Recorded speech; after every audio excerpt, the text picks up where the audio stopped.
Happy Friday, everyone. Welcome to the Joy Business Report. Coming up, Ghana projected to secure an International Monetary Fund program by second quarter of this year, as some economists cast doubts over the March ending target. Also, Ghana Tourism Authority calls for more collaboration among stakeholders in the industry to boost local tourism during the observation of Ghana Month. And later on the Business Journal, we visit Berewa in the Central Region to tell you how profitable craft of canoe building has helped sustain the lives of fisher folk.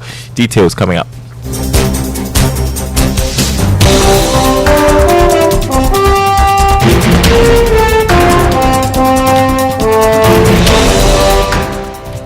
Thanks for being with us. My name is Acquah. First up, Ghana is more likely to secure an IMF program by second quarter of this year, casting doubts over government's March ending target.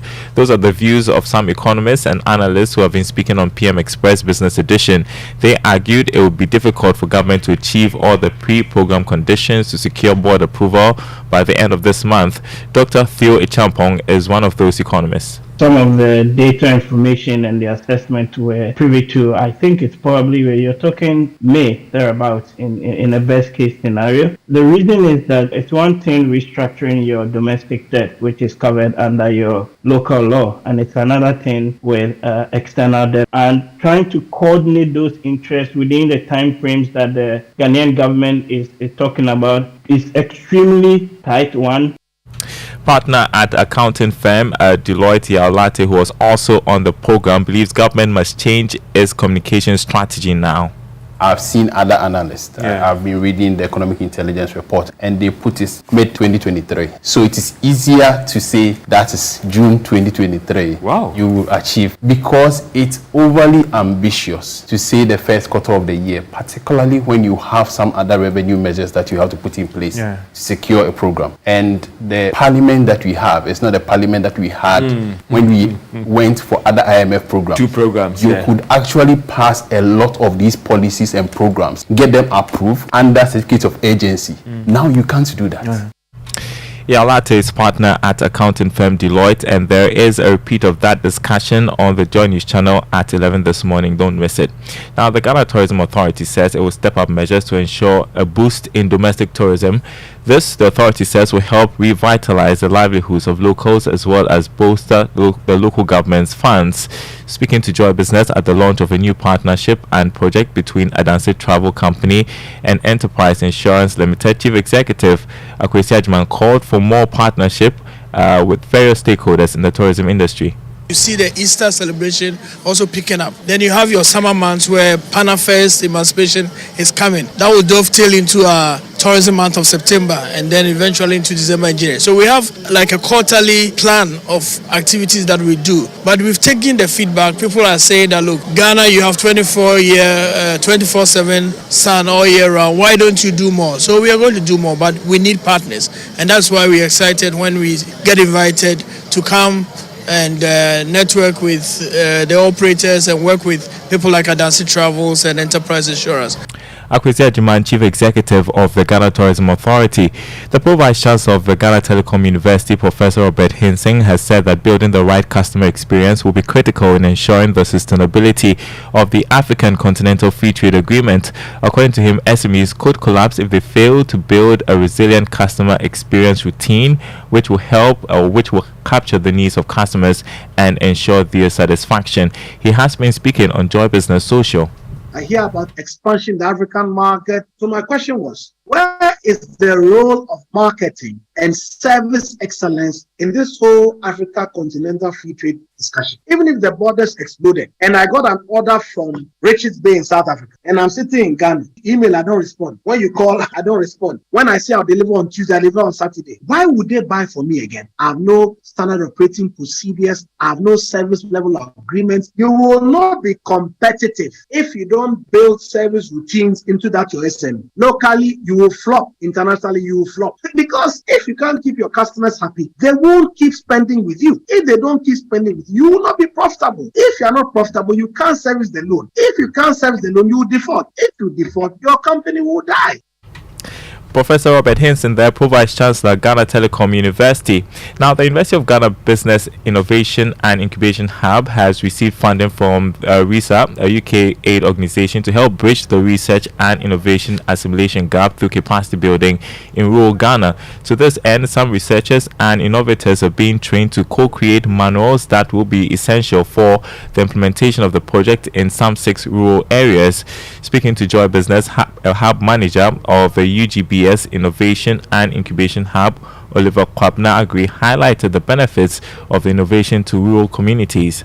All this is to also help instill some innovation in the production processes of rural enterprises. A lot of the time when these initiatives come, they are for urban folks that are already trying to build their businesses in negligence, for the lack of a better word, for rural folks who are also trying to improve their businesses. So this project in that line, improve learnings for us also as a university to improve that connectivity with rural enterprises. That was manager of the UGBS Innovation and Incubation Hub, Owusu-Aboagye. You're listening to the Joy Business Report. Now, canoe building for fishing may be a very strenuous job, but profitable business venture for some fisher folk. As part of our Ghana Month celebration, James Ishen has been exploring the traditional wood carving for fishing canoe business in Birwa in the central region. He comes through with this report. Perhaps it could be best described as the fisherman's biggest companion, the canoe or fishing boat. The scene looked like a seaport without the sea or a canoe landing bay, except that the sea was not close by. Shreds of the carved wood had combined with grass to give the canoe shop a carpet. Different canoes at different stage of construction. It's a canoe building site. Owning a canoe in a coastal town is a big deal and could cost you a fortune. Averagely, getting a canoe, an outboard motor, and a fishing net could also cost one more than 100,000 Ghana cedis. In Birwa, a coastal community near Cape Coast in the central region of Ghana, some young men in their mid-20s were sawing wood with their pencils in their hair, measuring, cutting, fixing and nailing. Wisdom has been building canoes for more than a decade, and together with his colleagues, they're able to produce between 10 to 15 canoes in 8 weeks. We get it from maybe Sefiu or so, Fosu and other cities there. And how tedious is it going for this wood? Are you the one procuring for this wood, or have other guys who do that? We have somebody go and bring it, and we also just want to dress it. When someone come and buy it, and we are here, we just do it for them.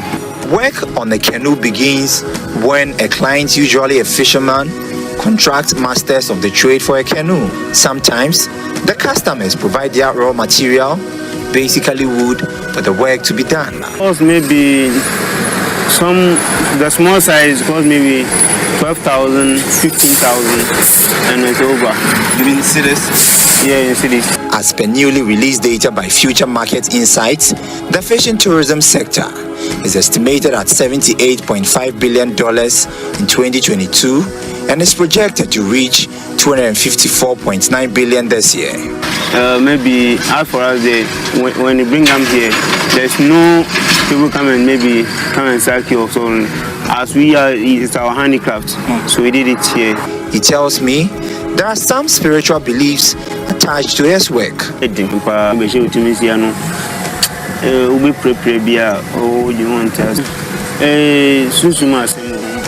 There is a lot of spiritualities involved in what we do, so you need to make sure we're in good terms with people. I'm not the only one building canoe here, so that means there's a lot of competition.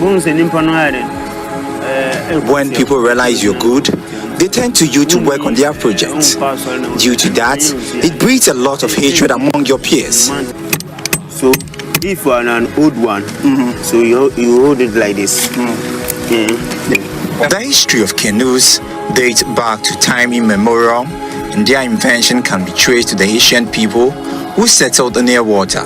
People from all walks of life have used canoes for one purpose or another. For Joy Business, James Eshen.